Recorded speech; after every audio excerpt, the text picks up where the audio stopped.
Thanks, guys. So before we begin tonight's presentation, I would like to acknowledge, honor, and pay respect to the traditional owners and custodians of this land.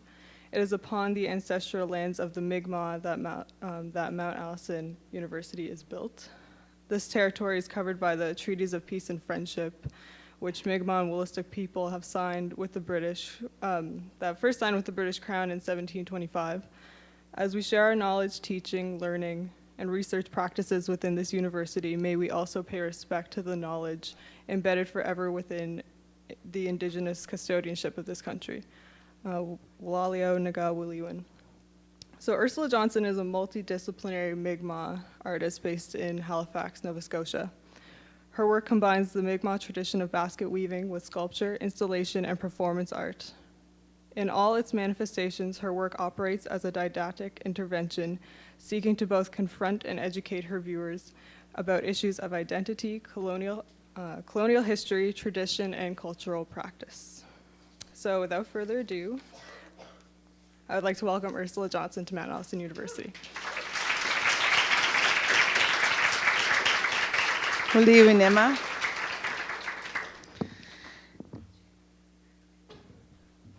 Kwe.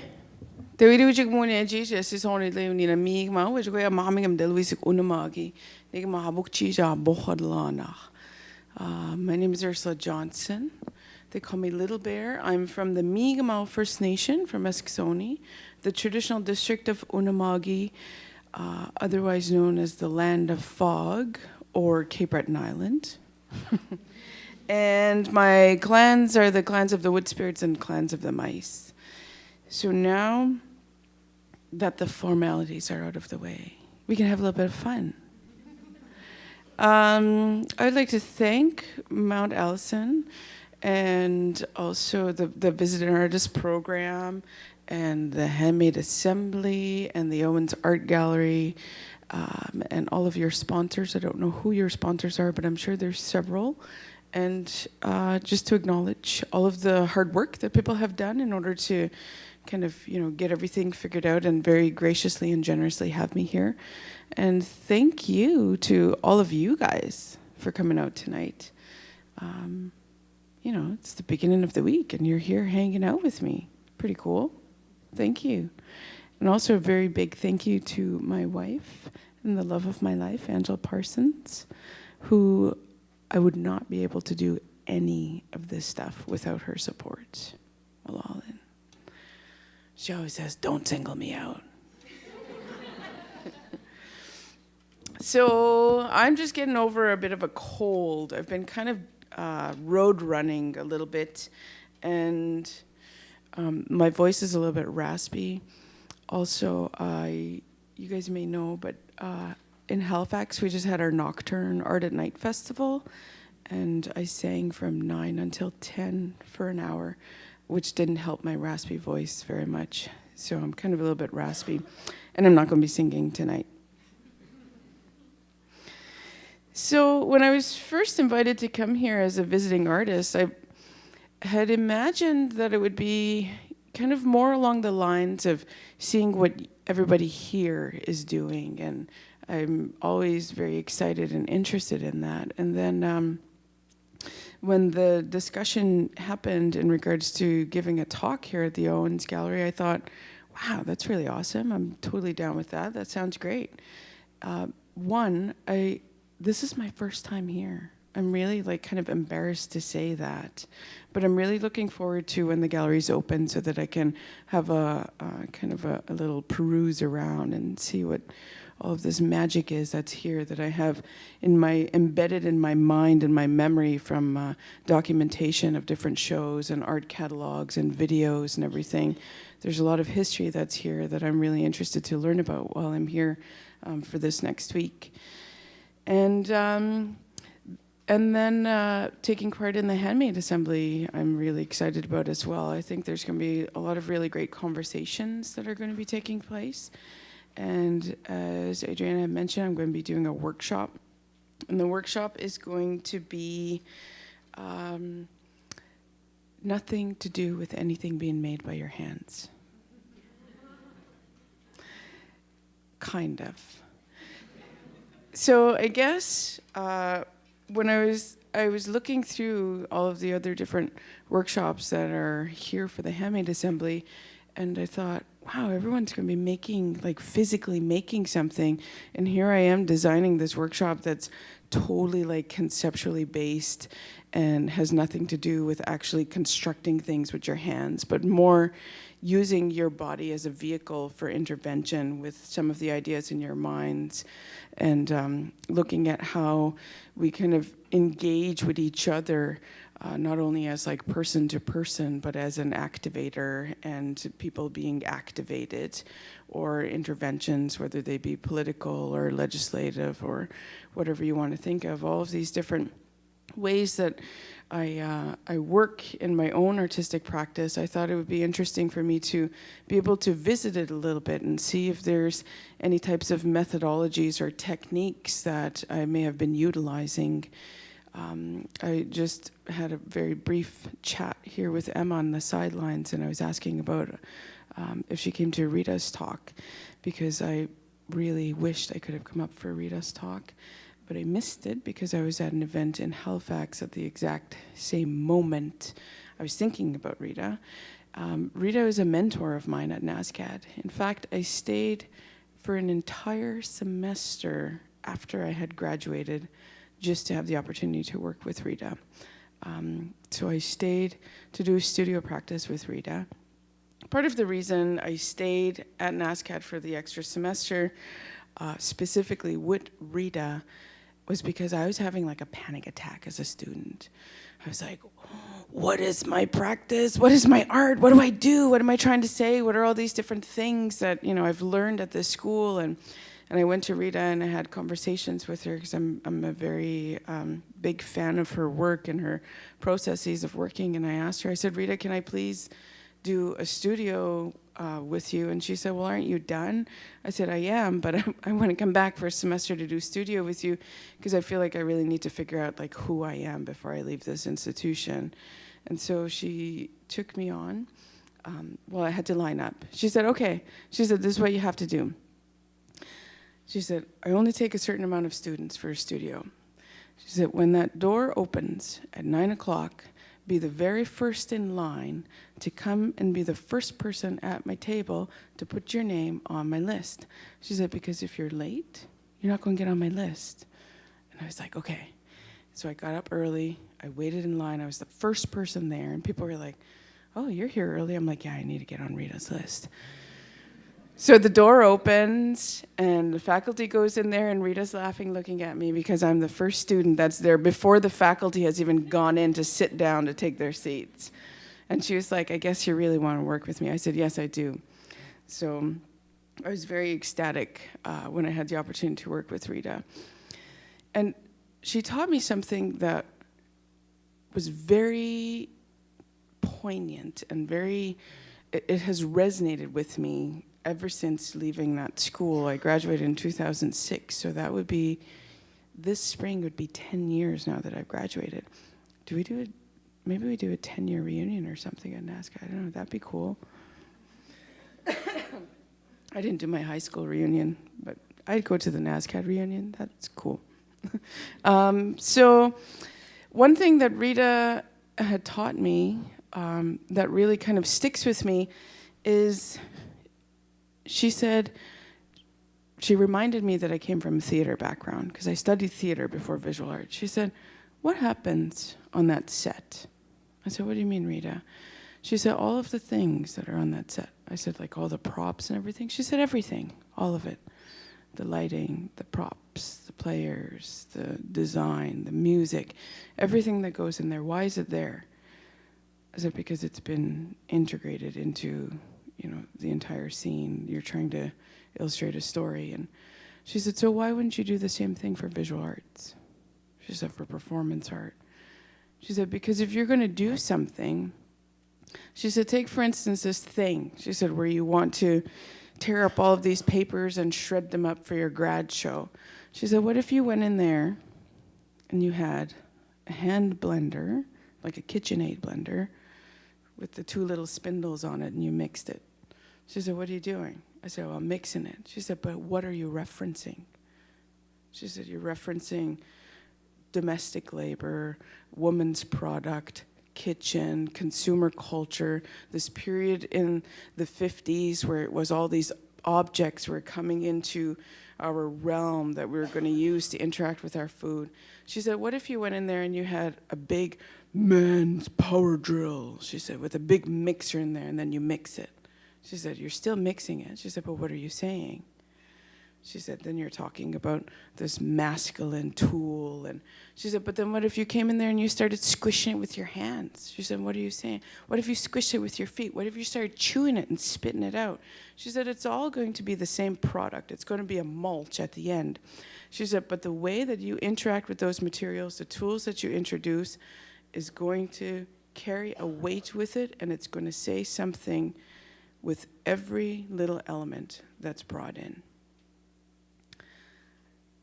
So when Rita told me that, then I was like, oh, I know what I want to do when I leave this school. So I went into performance and installation. Kind of backtracking a few years, well, I guess not that far, but this is a piece that has come to be known as basket weaving. And it started in 2003 when I was still a student at NSCAD.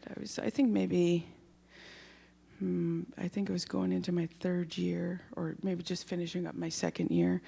I had a 6-inch mohawk, a couple of piercings in my face.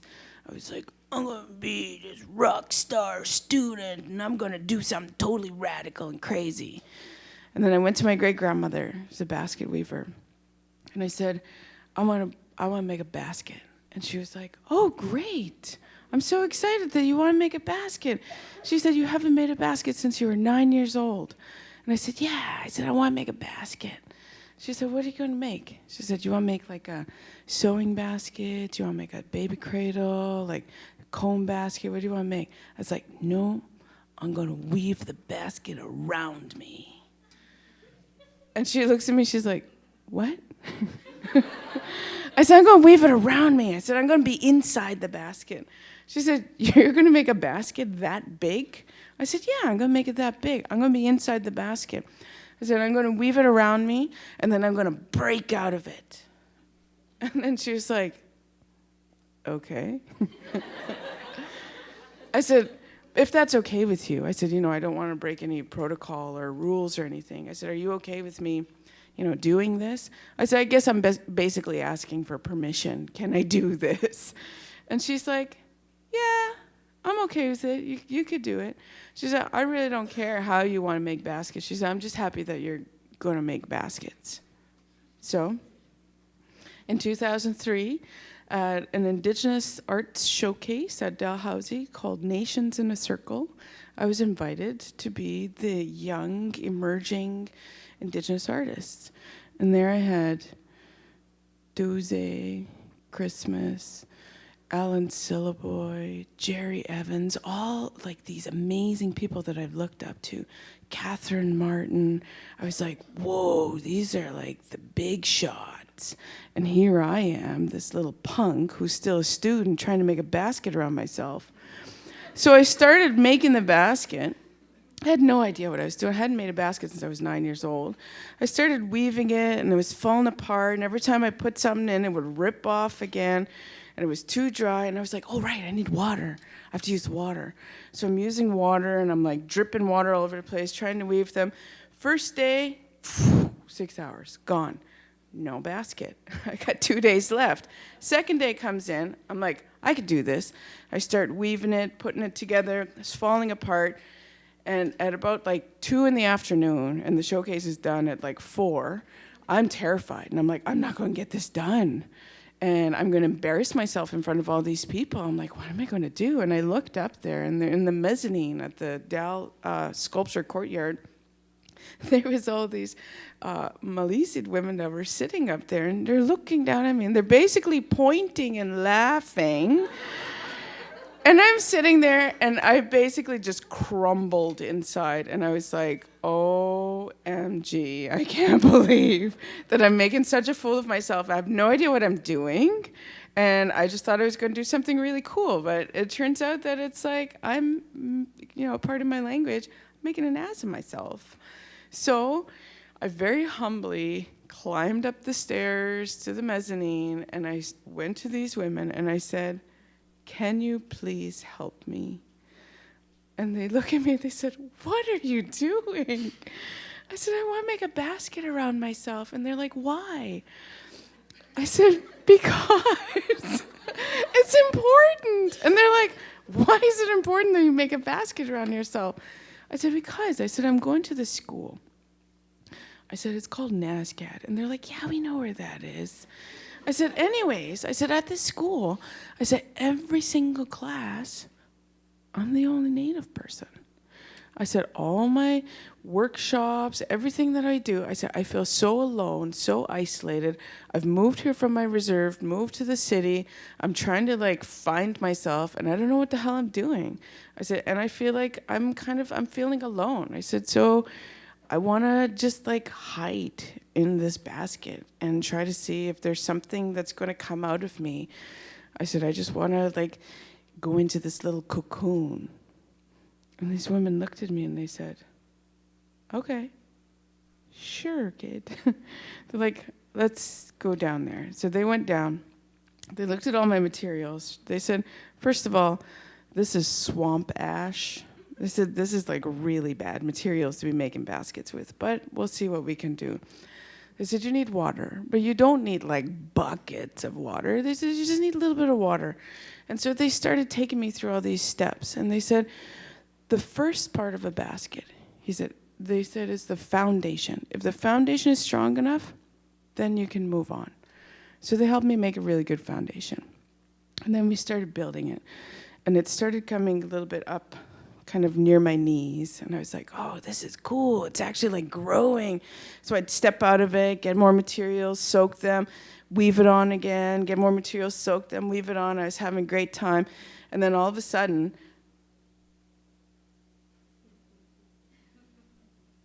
the basket is up to my waist, and I can't step out of it anymore. So I'm like, water, splints, scissors, and I'm over here. I'm like, how do I get out? I can't get out. How am I going to get this stuff? And then so because I'd already had been basically humbled to ask for help, then I decided to ask for help even more. So all these people that are walking by, I said, "Hey, you, excuse me, do you mind handing me a couple of those splints? But can you dip them in the water really quick first?" And then they're like, "Okay." So they dip them, they bring them over. Anyways, that continues for the rest of the day. It gets to be about just around my rib cage. And then the day's over, and now I need to climb out. So I get a couple of people, bring some chairs over, and they help me to kind of step out of it and climb out. The next day I come back in, and then I finish it. Keep working by asking people, "Can you help me? Excuse me, can you reach that? Can you do this?" I had to break out of my comfort zone to start asking people to help me. And then it started to grow, and it was getting up over my head. And then people would come, "How are you going to get out? How are you going to get out?" And I was like, "I'm not sure I want to get out. I'm quite comfortable in my basket." I said, "For the first time, I feel quite comfortable in who I am and where I am and what I'm doing." I said, "I think I'm just going to hang out here in my little cultural cocoon." So that performance has been repeated a number of times now, each time trying to push the boundaries a little bit further. As a student, it was a happy accident, and then at Manitoulin Island, I tried to push the limit for the 6 Foot Festival with the Bajamajik Creation Center, where we were each given a site to pick 6 by 6 feet somewhere on the land and to do something. So what I did is I sent out 6 people to go and spread out around downtown Manitoulin Island. And I said, "The place where you guys will all meet is the place where I'm going to do this." I said, "But you don't know where the place is that you're going to meet." I said, "But you'll find it." So this is where they met. they all kind of wandered around the city, and then they all converged next to this giant tanker by the Georgian Bay. All of my materials were down in the water, so when I asked people to get the materials for me, they actually had to physically climb down an embankment to get the materials out of the Georgian Bay and then climb back up to bring them to me. This was a basket weaving performance in Kamloops, in the art gallery there, where it was kind of like a small confined space in the corner, the windows there, and it's kind of on the main drag where there's a lot of people that are down and out kind of passing along the art gallery there, and it was really interesting to have the non-verbal kind of eye contact interactions with the people that were passing by there for that entire day.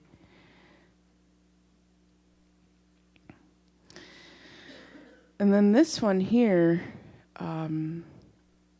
was for my first nocturne. And I Michael McCormick told me that he thinks it was like the first nocturne ever that happened in Halifax.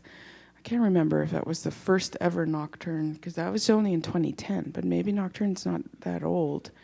So what happened there was the Prismatic Festival, which is a festival for culturally diverse and Indigenous artists, invited me to do a performance. And my audience was going to be all people from different backgrounds that were either ethnically identifying or Indigenous identifying. And I developed a performance. But then Shaheen Sayadi, the director of Prismatic Festival, came up to me about 2 weeks before my performance for Prismatic and said, Nocturne wants to do your performance. And I said, but it's for Prismatic. And he said, but Nocturne wants to piggyback. And he said, it's going to be Prismatic. It'll start in the daytime for Prismatic, and then it'll finish at night for Nocturne. And I said, Shaheen, I said, it's a completely different crowd of people that I need to talk to. I said, it's not just brown people anymore. And then Shaheen said, that's okay, you'll figure it out. And I said, but I want to talk about the scalping proclamation. I said, if I'm going to talk to everybody, I said, I need to figure out different ways to talk about it.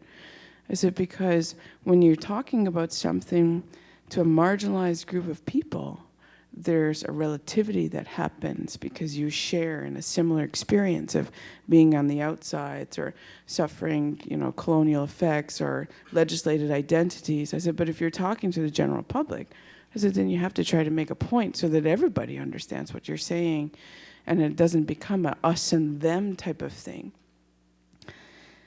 So what I did is I went to Victoria Park. You know where Victoria Park is in Halifax? It's down near the train station. There's a very tall statue there that a lot of people consider to be very infamous. The statue is of Governor Cornwallis, who was said to be the founder of Halifax. And I sat there with my lunch, and I said, hey, what's up, Cornwallis? So I want to talk about a scalping proclamation. I said, no, don't worry. It's not your scalping proclamation. I said, you had 2 of them, but you repealed yours. You took yours off the book. This is a scalping proclamation from 1756, which was by Governor Lawrence. He didn't take it off the books. In fact, nobody took it off the books. It's still there, and this is why I want to talk about it. I said, because I don't want to constantly be walking around like this thinking, is somebody going to scalp me for their 25 pence? So I kept going back and forth to go visit Cornwallis, and we had a few conversations, a little bit heated discussions, but then we figured it out, and he said, okay, this is what I'm going to do, this is how I'm going to do it. I made a headpiece that was symbolic of my hair, and it covered my eyes. It went right over my eyes, all down my back, and I walked through the streets of Halifax. I mapped the line. I did a bunch of research to figure out where were significant places within Halifax where there was some type of battles, interactions, treaty relations, all of these historically loaded places that my feet were going to step on. So I traced this whole area in Halifax. I walked around no sight, only my hearing. In the daytime, it was quite easy, but then at nighttime, I thought it was going to get dangerous. So I hired a couple of parkourists. You guys know what parkourists are? There's these really amazing guys and girls and them and they and everybody all together that just like, they just like trace. They're tracers, where they trace the land in urban settings with their bodies. And I thought, I'm going to hire these parkourists to come with me, and they're going to play the role of the Indian warriors guarding the last scalp of Halifax. And so they followed me all over the place. And every time somebody would come up to me, they'd be like, no, you're not allowed to go near her. You can't touch her. She's the last scalp. So then I was also handing out all these invitations. And these little invitations, it was a little card like this. And on the front of it, it had the scalping proclamation from 1756. On the back side was a call to action. The call to action was essentially a petition sent to the federal government saying that you supported to have the scalping proclamation of 1756 repealed. And it also said you were invited to an event at Grand Parade Square at 9 p.m. in Halifax, Nova Scotia, where a selected participant may be eligible for a cash prize. When you have that on an invite, a lot of people show up. So I was handing out all these invitations, literally inviting you to go somewhere, inviting you to do something, inviting you to potentially be involved where you could maybe win some money. And then at the steps, when I stood there, Shaheen and his amazing crew had spotlights, sound system, everything amazing. And then there was a marching band that was happening at Nocturne L at the same time. It's like, there's like 200 people come marching in, and I was like, whoa, this is crazy. Can't see anything, but I could hear it all, and it was really exciting. Marching band stopped. It was like, boom. And it was just like a pin dropped. It was so quiet. And I told people what I had experienced in that period of time that I was walking through the streets of Halifax in this really historically loaded places. And I invited somebody to come up and be a volunteer. And because it said a selected participant may be eligible for a cash prize, of course, somebody volunteered right away. Get a tap on the shoulder. I'm here. I'm like, whoa, okay. What's your name? I said, do you want me to tell people your name and your ancestry? Sure. My name's David Murray, Scottish-Irish. I said, thank you, David Murray. I said, you're going to be the last white man to scalp an Indian in Halifax. And he was like, boom. So I told him, I said, I want you to grab this thing that is all tangled in my hair. I said, and I'm going to resist you as much as I can with every physical cell in my body. I said, while my friend here sings a war song on the microphone, really loud. I said, and then when I yell, now, I said, you rip it off my head in the most violent way possible, and then I want you to hold it up over your hands like you're proud to get that last scalp. He's like, okay. I said, oh, and by the way, there's a hot mic if you want to say something, but don't feel obliged. So he scalped me. The proclamation is still on the books. It hasn't yet to be repealed. This is called Ulnoog, the people, that I collaborated with Jordan Bennett. He is a Mi'kmaq from Stephenville Crossing in Newfoundland. And Jordan is, he's my homie. We met in Banff, and we figured out that we were related, which was really awesome. And so we started working with one another. And Jordan said, I'm from Galiboo First Nation. He said, and in Galiboo, we don't have our language, we don't have our customs, we don't have our traditions. But you, in Eskasoni, he said, you guys have it all. I said, no, we don't have it all. I said, we have our language. I said, we don't have our customs, we don't have our traditions pre-colonial, because Mi'kmaq people have had colonial contact for over 1,000 years, which people forget. I said, so memories are hard to try to find 1,000 years ago. I said, there's some customs that exist. I said, but my entire family, I said, they're all Catholic. I said, that's not Mi'kmaq. It is today. I said, but not pre-colonial. And he said, my family's all Catholic too. Go on. He said, except for a couple of aunties. He said, you know what, they're Anglican.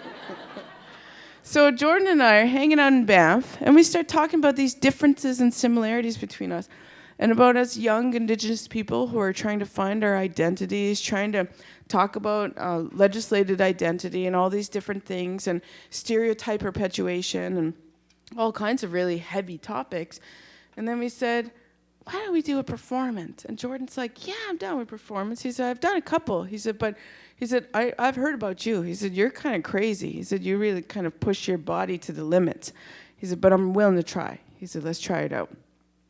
So we developed this piece in Banff where we decided to kind of find everything that looked Indian or that kind of seemed like it belongs to Indian culture. Because we were exploring the idea of pan-Indianism and about how there's this movement that began in the 60s and 70s of people kind of creating what an Indigenous identity is. It went by storm all through the 60s in Canada and the United States. And it became very big, where a lot of people kind of took these Hollywood stereotypes and tried to latch onto them to try to figure out what identity was. And then in the 80s kind of started to break down, because then people wanted to learn about their identities within their own tribal groups and wanted to have that conversation. So what we did is we created this performance called Ulnog, where in the beginning I paint his face with something that could potentially seem like maybe it's a pigment from the land, don't really know, with some eggs that I crack open, and I separate the yolk from the white. And I make a pigment, I paint his face and his hair. There's some of the stuff that's laying around. We have all these different things that we burn, and we move smoke around. It looks like it's maybe some type of ritual is occurring here, but nobody really knows what it is, and they're a little bit unsure. In fact, when they come into the art gallery, what they hear on one side is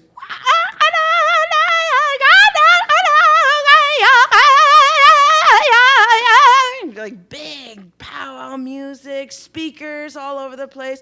And here's Jordan, and he's dancing away. He's got a roach. And he's like, come on in, come on, dance, powwow time, people. And he's like getting people in. And people coming into the gallery, and they're like, what the hell? What did I just walk into? And he gets them to dance with him. And on the other side of the wall, in really dark space, because where Jordan is, it's all lit up, and looks really fancy and flashy. And then there's Ursula sitting on the floor with all this stuff, doing something with her back against the audience. And people that are coming in are like, are we allowed to go over there? Can we move closer? What is that? What's that smell? What's she putting on her face? So there's kind of like this a little bit of a taboo or something. And then to push the envelope a bit further, when people are on the other side and they come towards me, because Jordan's keeping an eye on my space, and he sees people go around the other side, then he'll grab the microphone that's suspended from the ceiling. Nothing to see there, folks. Get away from there. Come on over here in the arbor. Have a little dance. Come on over. And then people are like, oh, maybe I'm not supposed to go there. So then they listen to him, and then they move away from where I am. But they want to keep looking because it's something mystical and maybe something that's not, not supposed to be in a gallery. So people are moving back and forth between these different places. And so we were interested in kind of looking at this whole idea of the public versus the private. What is protocol? What isn't protocol? The idea of the spectacle, perpetuation of stereotypes. Who has the authority to determine what is supposed to be in public and what's not supposed to be in public, and this whole ideas of right or wrong. When we did it at Banff, it was in the other gallery, which is an L-shaped gallery, and when people would come in and Jordan would try to get them to dance, they'd run away from Jordan, they come to me, and then they see me there, then they're running away from me, and they'd end up in the corner that we dubbed the safe zone. So when people found the corner on their own, then neither one of us would interact with them. But if they didn't find the corner, then they were kind of stuck, running around, trying to escape us. And so we deliberately set that up when we did it at the Annalee Owens Gallery in Halifax a few years back, where when we set up the installation, we said that wall from there to that outlet is the safe zone. People find it, they can run away and they'll be invisible and just kind of watch.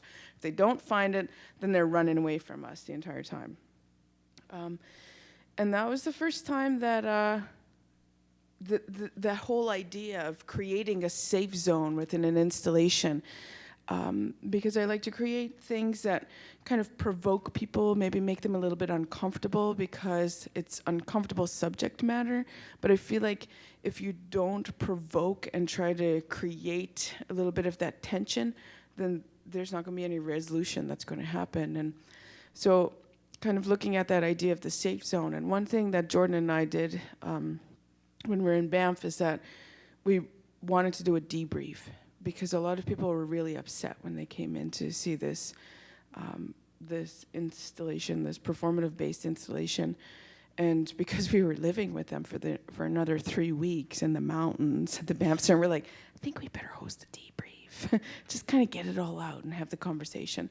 So now every time we do this performance, we host a community debrief where everybody's invited to come in and to kind of share what's going on. And there's a lot of people that don't realize that when they walk into the space, it's not a real powwow and that it's not a real spiritual ritual that they're viewing or experiencing, because we have all these notions of, what tradition and what culture is, and we don't question that space, especially if we go into a museum or an art gallery.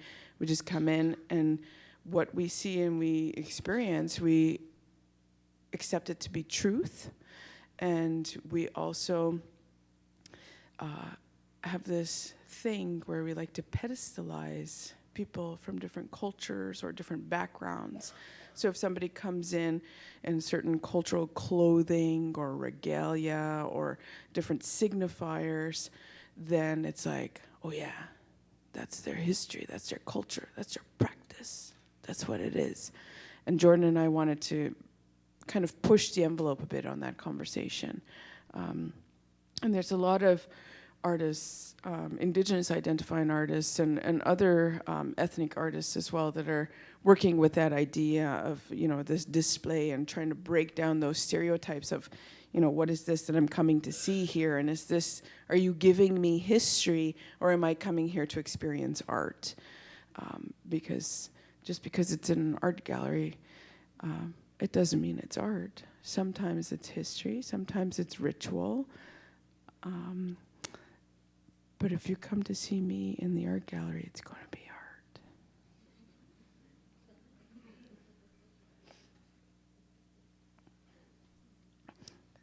And I realized I have way too many slides, so I'm going to plow through here. This is part of an intervention series, kind of looking at this whole idea of legislated identities. You may or may not know, in Canada we have this thing called the Indian Act that was created in 1876. The Indian Act outlines all of the ways in which one is an Indian and a product or a member of the Queen's kind of collection of Indians in her registry. So in 1877, the membership code was enabled. It was created by Canada's lawyers and judges, and it made a registry. The Indian Registry is an assimilation project. It had over 200 different types of registry codes that determined how much Indian you were. And those 200 codes were enabled so that it would wash out all of those Indians. There's present day, I've heard conflicting facts anywhere between 7 to 11 identities that remain out of the 200 plus registry codes. So I wanted to talk about this idea of legislated identity and the assimilation project in the Indian Act, and I wanted to talk to the people that I felt like needed to hear the most. So I did an intervention series at law schools outside of the law library where the students that are studying law, which are future lawyers and judges that are going to determine whether the Indian Act exists or not, or other pieces of legislation that determine who we are as Canadians or as non-Canadians. I thought the conversation should happen with them. So this is Ulnawultig, We Are All Indian. And it has taken place at a number of places across this country. A lot of places in the United States have asked me to do this performance. And I told them, no, because you're not Canada. You don't have an Indian Act. This is a conversation with Canada's lawmakers.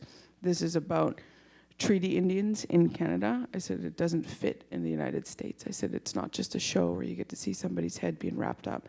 This is a conversation that we're having here. So we've done it at a number of different places. Sometimes they're outdoors, sometimes they're indoors. All of the sitters are anonymous. It's done through a call of volunteers where I put out through the art gallery or through the community center or whoever it is that I'm working with, a call for a certain identity code. Say, for instance, male status 6'2", and then somebody emails me. Amazingly enough, somebody trusts me, and they email me and they say, hey, I'm male status 6'2", and I'm like, awesome. Are you willing to sit for anywhere from 1 to 4 hours? And they're like, okay. I said, we're going to be in a public place. Your picture's going to be taken. I said, but any pictures that I show or publish or print, your face will never be seen. They're like, okay. I said, your name will never be attached. I said, I'm making a portrait. I said, because in art history, I said, when there's a portrait of somebody, it's somebody who's really important, you know, a historical figure. It catches a moment in time that symbolizes something in history. I said, and male 6'2", very important historical figure. I said, so we're going to capture your portrait. We're going to do a bust. I said, but instead of me drawing you or sculpting you, I said, I'm going to wrap it all around your head. And it's going to cover your whole face, but it's not going to choke you. I said, because I'm not trying to do what your male 6'2" card is already doing. I said, I don't want to choke you. And they're like, okay. So, to date, I have done 22 interventions across this lovely country of ours. My goal is to have at least 200 by the time this project is done. A couple different installation shots for different places that the pieces have gone to. I've told people that they're not going to be shown anymore until the entire project is completed, because I don't like them being shown in small groups. This one here was for a touring show called Fifth World, which was put together by Wanda Nanabush, and I let her be the last person to take these kind of out of the entire group, because she said that these were the works that inspired her idea for the exhibition called Fifth World. She said, it was your work that made me see the entire group exhibition. She said, so I feel like if you're not in there, then I don't know if I can have the show. I'm like, great, thanks, Wanda. I'm like, way to make me feel bad. She's like, come on, Urs, you have to put them in. She said, plus we're going to put them in a circle. I said, why do you want to put them in a circle? She said, I've always seen them in a circle. She said, Idle No More. She said, you got to put them in a circle. She said, plus, in Canada, she said, I think it was in 1972, there was a legislation that was introduced that said if 7 or more Indians gathered in one place at one time, it was considered to be a political, a political uprising. I said, okay, let's put 11 in a circle. This is the last one I'm going to show you, because we're running out of time, because I talk a lot. And I'm kind of talking slow tonight, because I'm still a little bit sick. This is called Hot Looking. Hot Looking is a piece that exists only for this man. Nobody else can ever do this piece except for him, because I saw it with him in it. I was walking down Barrington Street. Mitchell Weeb had just had a show in the I think it was called the other gallery that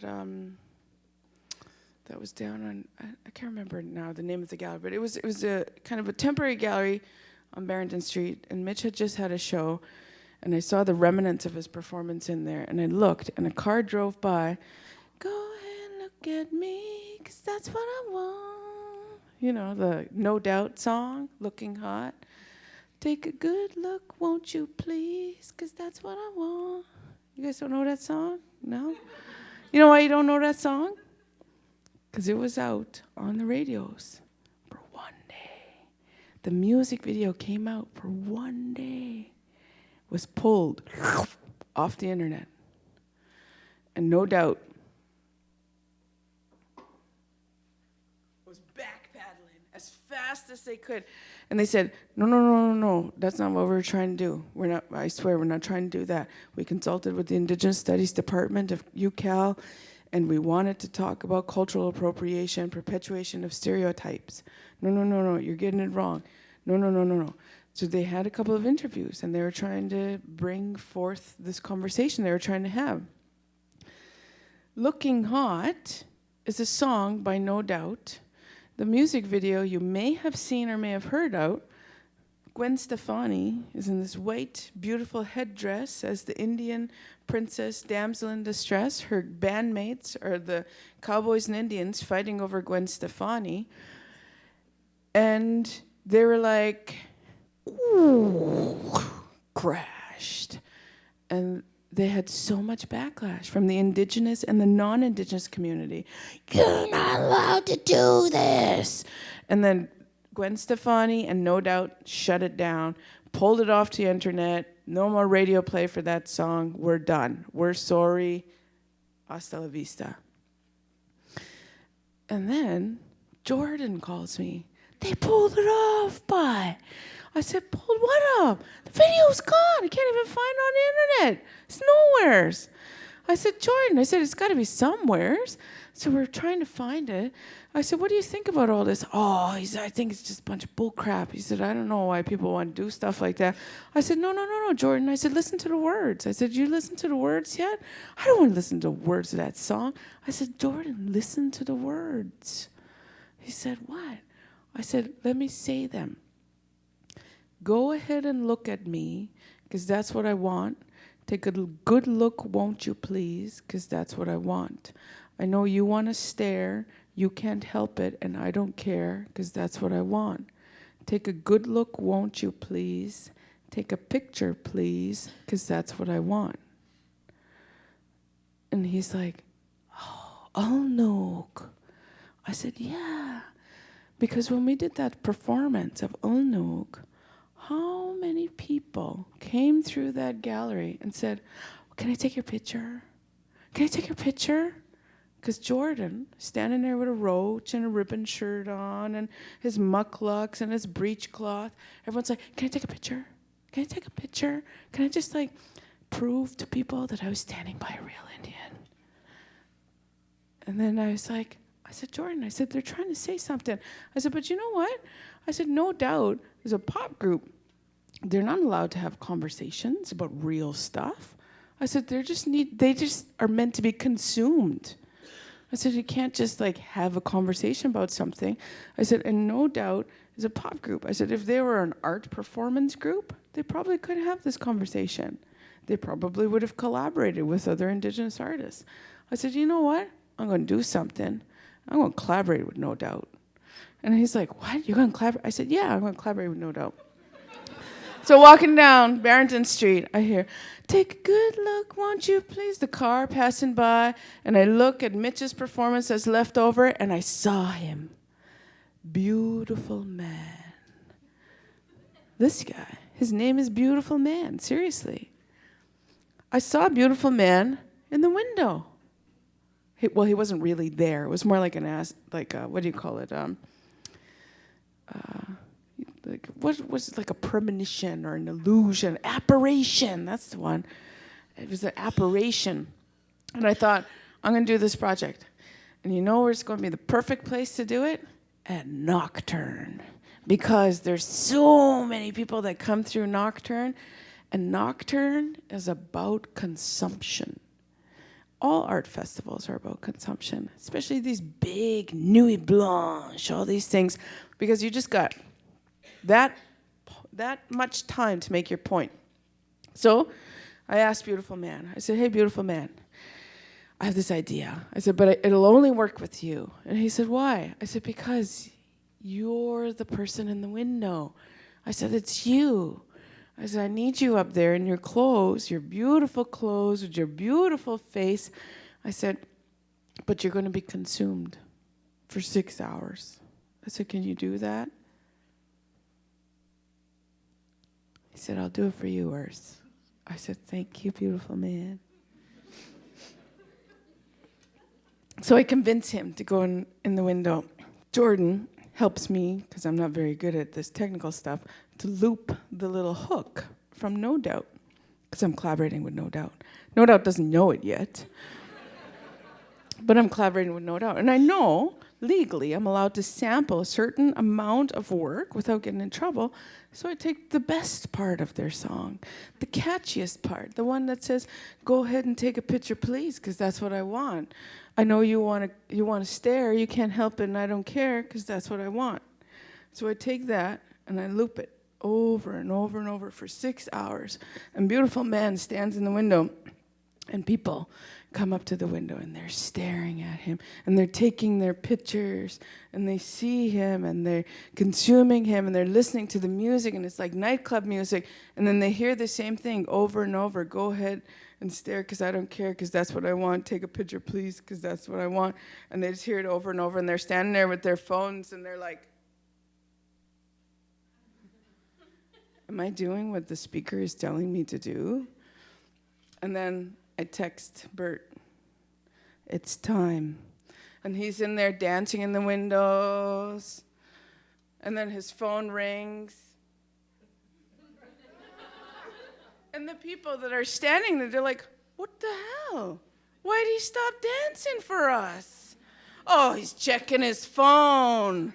And he goes over and he's like, 1 minute. And he's checking his phone and it says, it's time. And he's like, oh, Ursula's texting me. And then he goes to the window. And the people that were so busy consuming him are all of a sudden being consumed by him. And he's like, come on. And he's getting them to move close to the window, and they're like, what? No, what are you doing? This is weird. You're not supposed to see me. I'm supposed to see you. And then he goes like this, and because it's a selfie, everyone's like, they're like fish on the tank. And they're all over the windows because they want to get in a selfie. They're like, no, it's weird for you to look at me through the window. Wait, what, you want my picture? Okay. And then people just go in. So Beautiful Man flips the lens over and consumes the people that were consuming him. And it was a really interesting little play that we had there, and it was fun.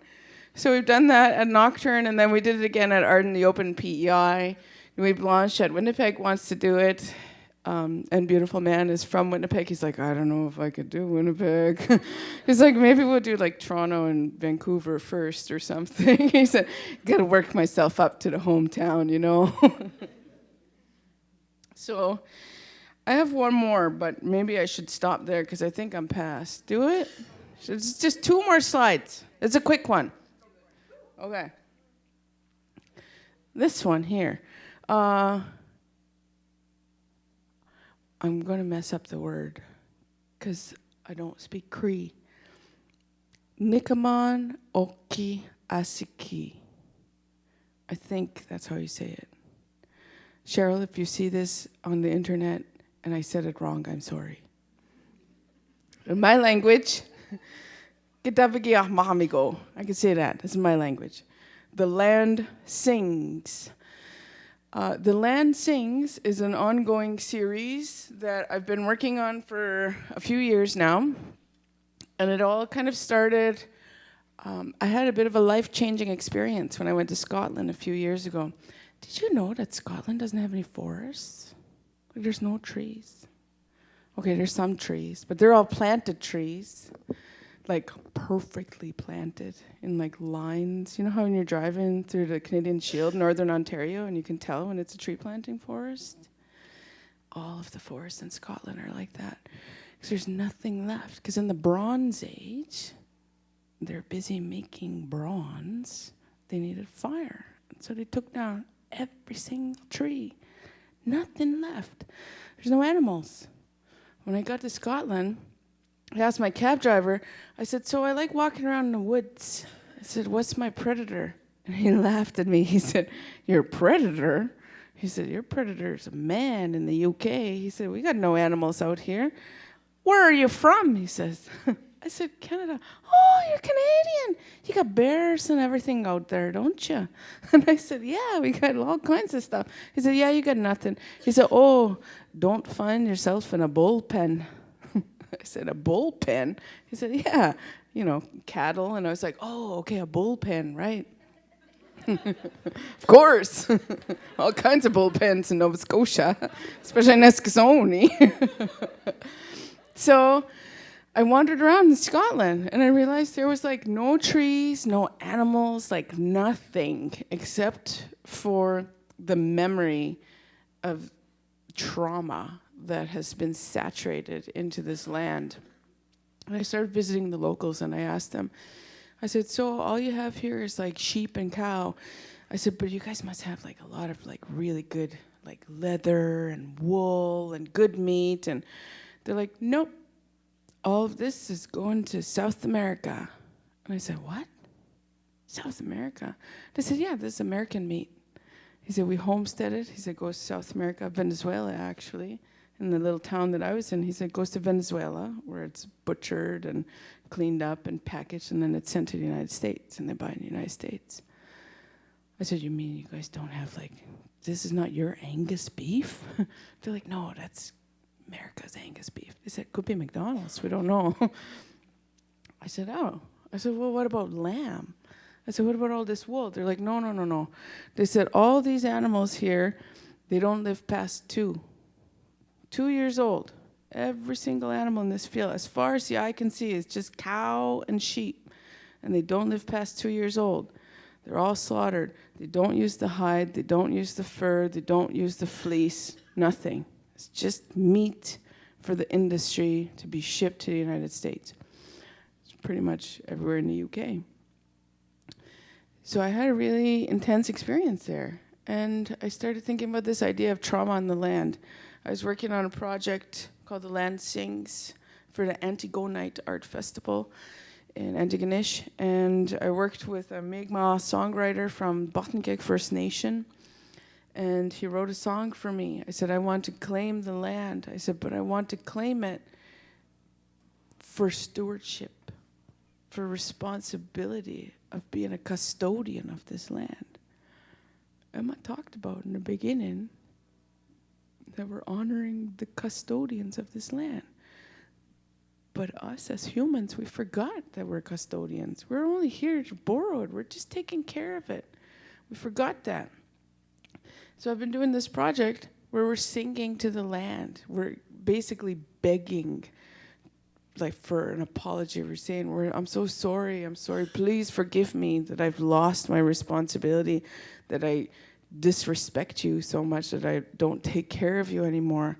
And how this project starts is I find a collaborator in the territory that they're from, or the nearest Indigenous community of the urban center, and I take a topographical map that has all the peaks and the valleys and everything. Then I put point 1 and then point 2 to the place where the song's going to be sung. I make a line on the map, and then I select a certain number of points all along that line, and then I write the topography. Oh, I didn't bring it with me. On a grid, I graph it all out, and then I figure out what my baseline is on that grid. Like, this is where the song is going to be, on that baseline. And then all the mountains and the riverbeds and the hills and then the bottom of the lake, all of these soundings and this topographical readings then make something that almost looks like a visual representation of a wave file or an audio file. Then I send that to my collaborator and I say, sing this song. And then they take that drawing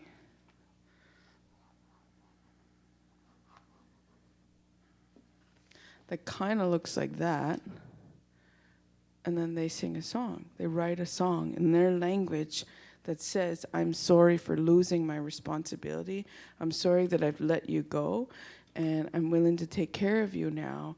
This is my song that I'm apologizing with. And we've done this song at different places. In a week and a half, I'm going to be working with 3 musicians from Vancouver, Musqueam, Squamish, Tsleil-Waututh, and myself, 4 nations together that are going to combine to create a song for the trauma of the land in the Vancouver area. This was my collaboration with Cheryl Rondell in Toronto.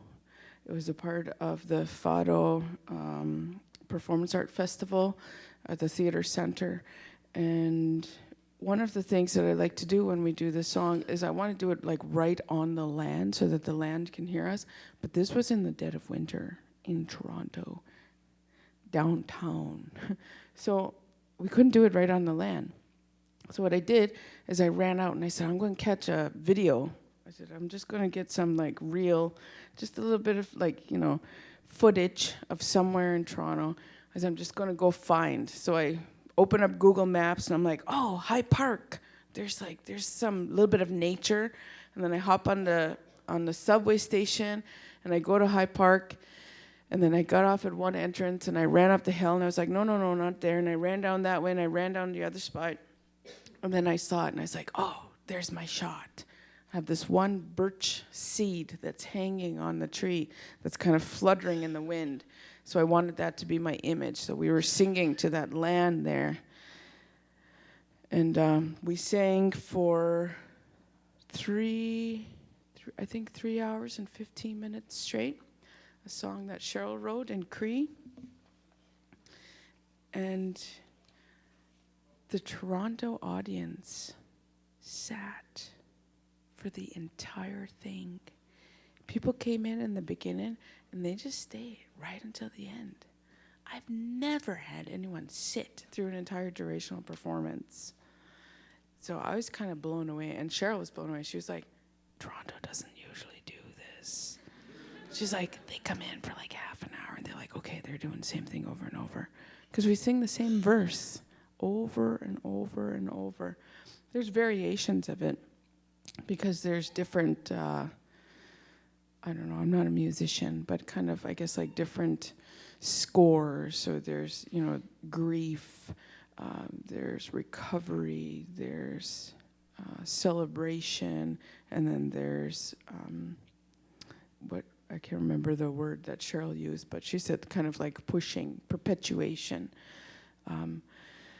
So we sing it with all these different vocalizations. And I'm going to be doing it next week in Vancouver with a couple of other musicians. I'm so excited about it. And you know what? Cheryl told me, she said, this is really cool. She said, you're basically making an audio landscape of Canada. She said, because you've done different places in different Indigenous languages. She said, so when you have like a dozen songs, she said, come to me and we'll produce an album. She said, it'll be like all of Canada. And I was like, oh, I'm so excited. So maybe we need to have a song for New Brunswick. Just saying.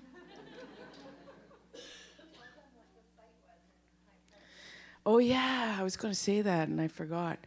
So after we were done, or 3 hours and 15 minutes, Maria Hupfield, who's an Anishinaabe performance artist based out of Brooklyn, did her anti-performance, which was basically an artist talk, but she hired another artist to be the interpreter with the audience. So if the audience had a question, then they would have to ask Rosalie, and then Rosalie would ask Maria, and then Maria would ask me or Cheryl, and then we would answer Maria, and then Maria would answer Rosalie, and then Rosalie would answer back to the person that asked the question.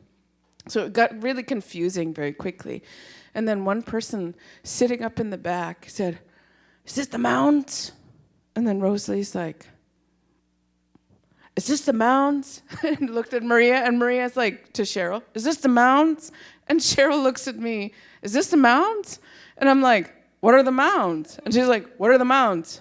What are the mounds? What are the mounds? So it just like kept bouncing back and forth. And the guy was like, no, is that the mounds? And then Rosalie's like, no, is that the mounds? And then goes to Maria, no, is this the mounds? And then I'm like, what's the mounds? And then the guy like smacked Rosalie in the arm because apparently he knew her. And he was like, you, not them. And she's like, what? Is this the mounds? And Rosalie looks up at the picture and she's like, oh, that's the mounds. They're burial mounds in High Park. Of all of the places that I could have found a little 2-minute reel of something natural that we needed to sing a song of apology to, it was the mounds.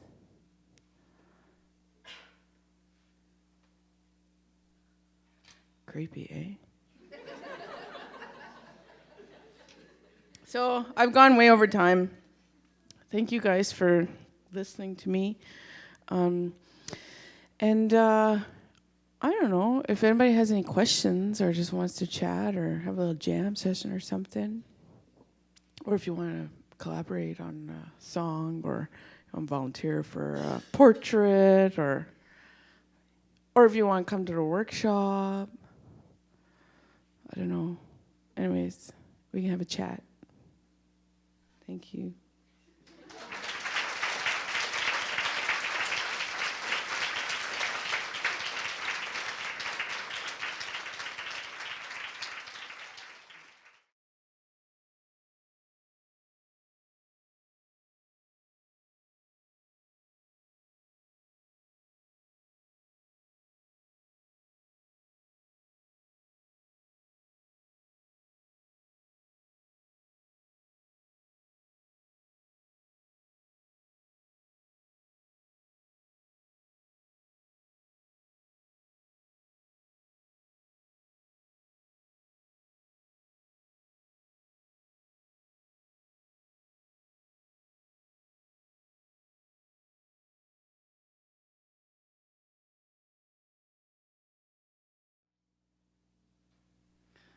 I think you should come to the workshop.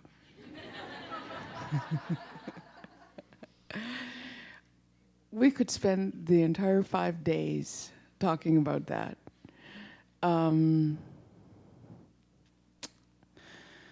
Wow.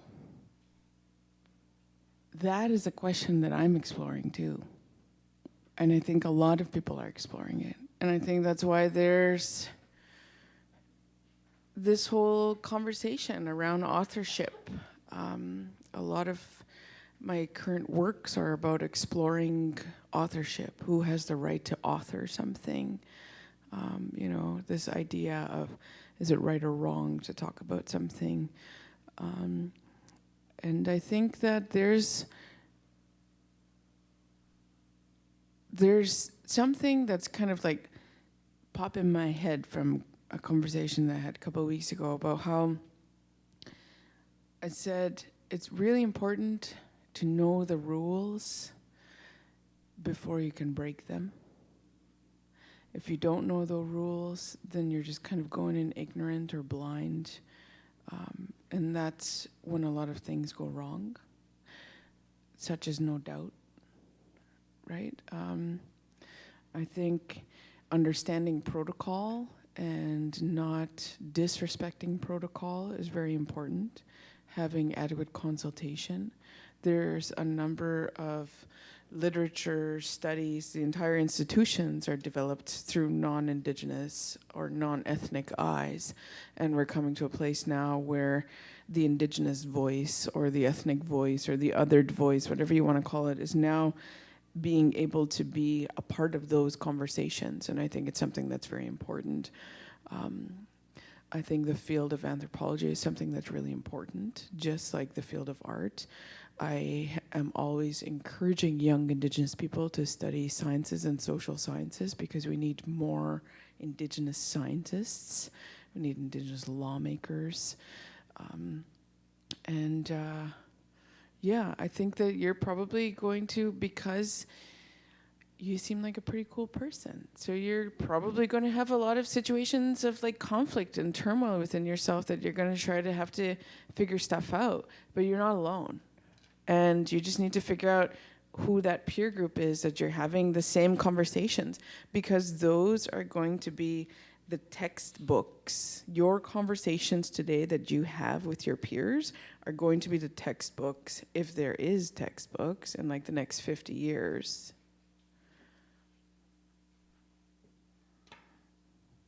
I don't know, like I said, 5 days.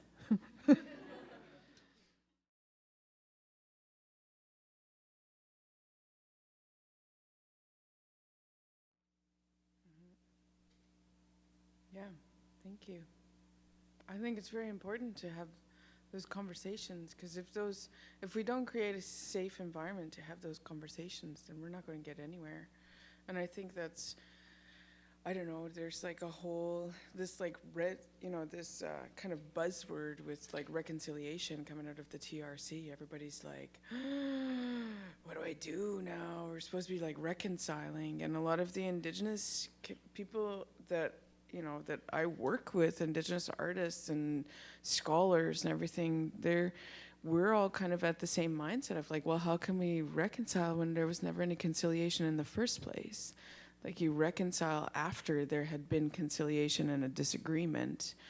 So we're at this place of like, well, we can't jump ahead because that first part wasn't done yet.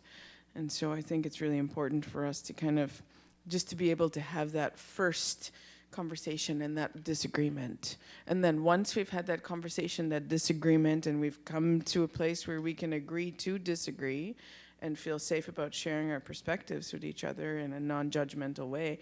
And I'm guilty of this myself. I've worked really hard to be able to sit in different forums and arenas where I'm like, Urs, check yourself. It's like, it's okay if you're upset about this, because it means you care. They've triggered something in you that you care about.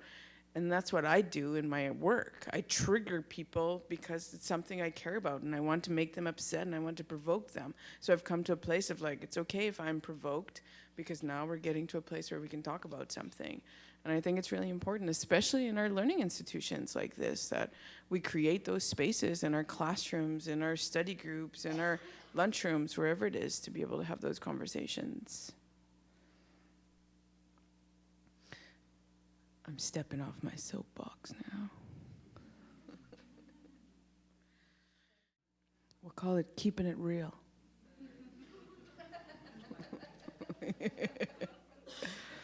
Okay, well, I'm sure I'll see you guys around at some point in the next week. So we'll have lots to chat about. Thank you. See ya.